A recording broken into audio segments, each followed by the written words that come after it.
In places in where the very old traditions are still held, August is known as the ghost month. Hungry ghosts are said to roam the streets and hillsides, especially at night, and especially when things are quiet. Some say that hungry ghosts are created when someone innocent dies a violent or unfair death. Others say the hungry ghosts are created by a person's own misdeeds, their sins tainting their souls after they die. One thing that is agreed upon is that the spirits are seeking something that they craved in life. They will not find it alone. Those who are still alive can do little to ease their suffering and help them along, but it is important to do all that we can. Offerings are one way to soothe a hungry ghost's pain. For this reason, if you see a meal or small gift offered to the dead, it is in your best interest to leave it alone. The hungry ghosts are often described as having something wrong with their mouths, such that they cannot satisfy their swollen bellies. Sometimes their throat is as thin as a needle, or sometimes their mouth is sealed shut. The first ghost that Barton Edmund ever saw was not badly deformed, except in one way. She didn't have fetid breath or bulging eyes. The only clue as to how she died was that her tongue was far too long, and that it danced like a snake from her open mouth. Mr. Edmund visited a town where the very old traditions are still held. It was a sweltering August day, and the town was bustling with preparations to honor the dead. He noticed as he walked that countless offerings had been crowded beneath a single hillside tree on the outskirts of the town. Barton asked a passerby why there should be so many gifts offered in a single place like that. "That's where the nobleman's daughter died," the passerby told him. He did not seem inclined to say anything more. On an evening walk that night, Barton was enjoying the soft light of a gibbous moon and listening to the dry rattle of cicadas in the trees. At the hillside tree that was packed with gifts for the dead, a few candles had been lit. They produced a dim light and cast the tree in an eerie state of dusk that existed only around the offerings. The candles had burned for hours already, and their flames were now nearly drowned by molten wax. One of the candle's flames puffed out as Barton Edmund approached the tree on the hill. Among the offerings was a framed ink drawing of the nobleman's daughter. Mr. Edmund stooped to examine it more closely. She had been lovely in life, he thought to himself as he looked at the image. The drawing had been preserved admirably. It must have been saved by someone who guarded it dearly as a keepsake. The woman in the drawing wore clothing from centuries ago. Mr. Edmund became suddenly aware that he was not alone. A growl followed by a rasping bark sounded from very near behind him. As he heard it, the last of the dying candles were extinguished in a rush of freezing air. The specter had brought with her a chill that coursed over the hillside where the terrified man stood. He turned and recognized the nobleman's daughter immediately. Her eyes and gorgeously thick hair were exactly as the ink drawing had depicted them. Her clothing was from a time that was hundreds of years past. Barton had not been told how the nobleman's daughter died, but in his terror, he now understood the answer. Tradition holds that the hungry ghosts of those who die by hanging are disfigured in a unique way. It was precisely how the nobleman's daughter appeared to him that night. Her tongue dangled from her open throat, trailing past a badly broken jaw and nearly reaching her sternum. The tongue was inhumanly long and heaved around as though trying to escape her mouth entirely. The lower half of the woman's formerly lovely smile was fully unhinged. Her jawbone was disarticulated from the skull and connected to her face now only by sallow flesh. The tongue, a bright red despite the corpse-like pallor of her skin, lolled about uselessly and without producing a sound. Barton drew an inch nearer to the wraith despite his fear, to confirm a dreadful detail that he thought he had seen in the moonlight. Yes, he could now see that the nobleman's daughter still wore around her neck the heavy, braided noose that ended her life.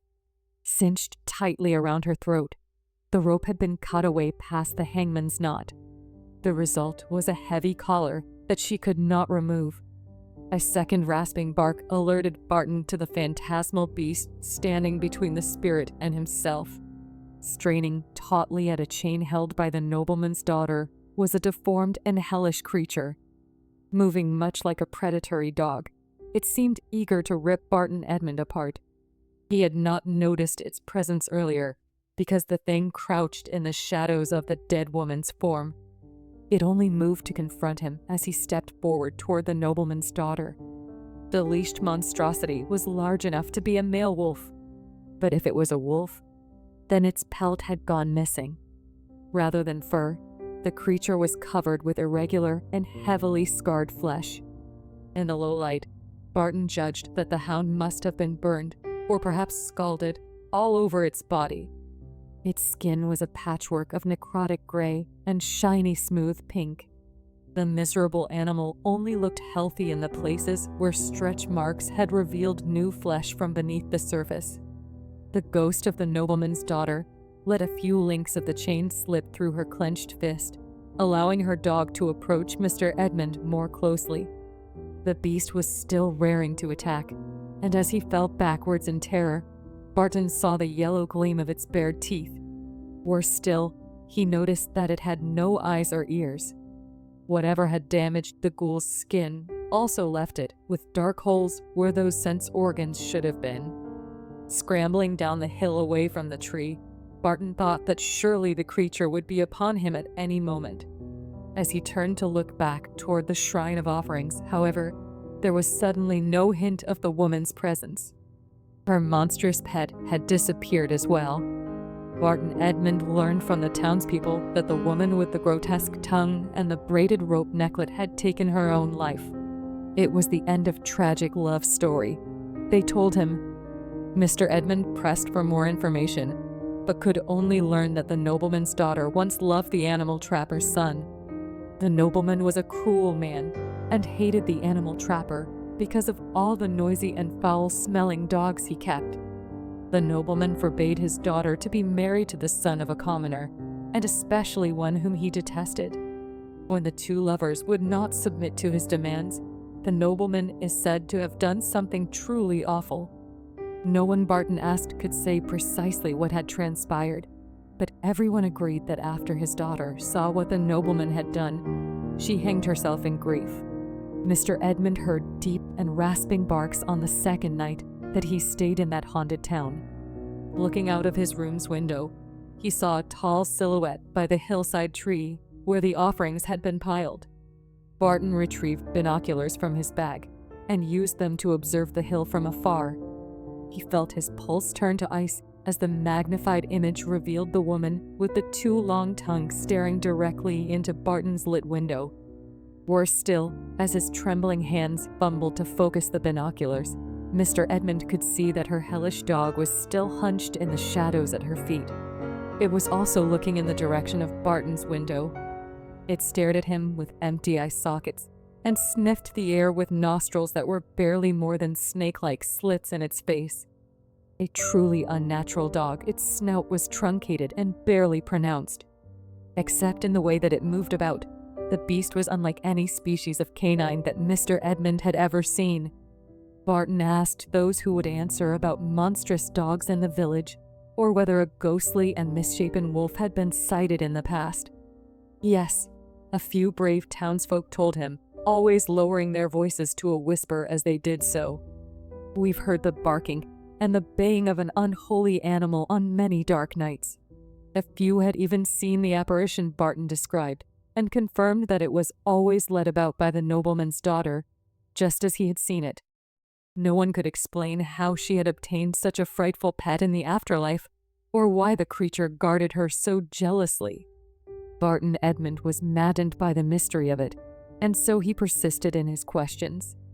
He was eventually told that the local innkeeper, the very man with whom he had been boarding, knew more than most about the old stories of the nobleman's daughter.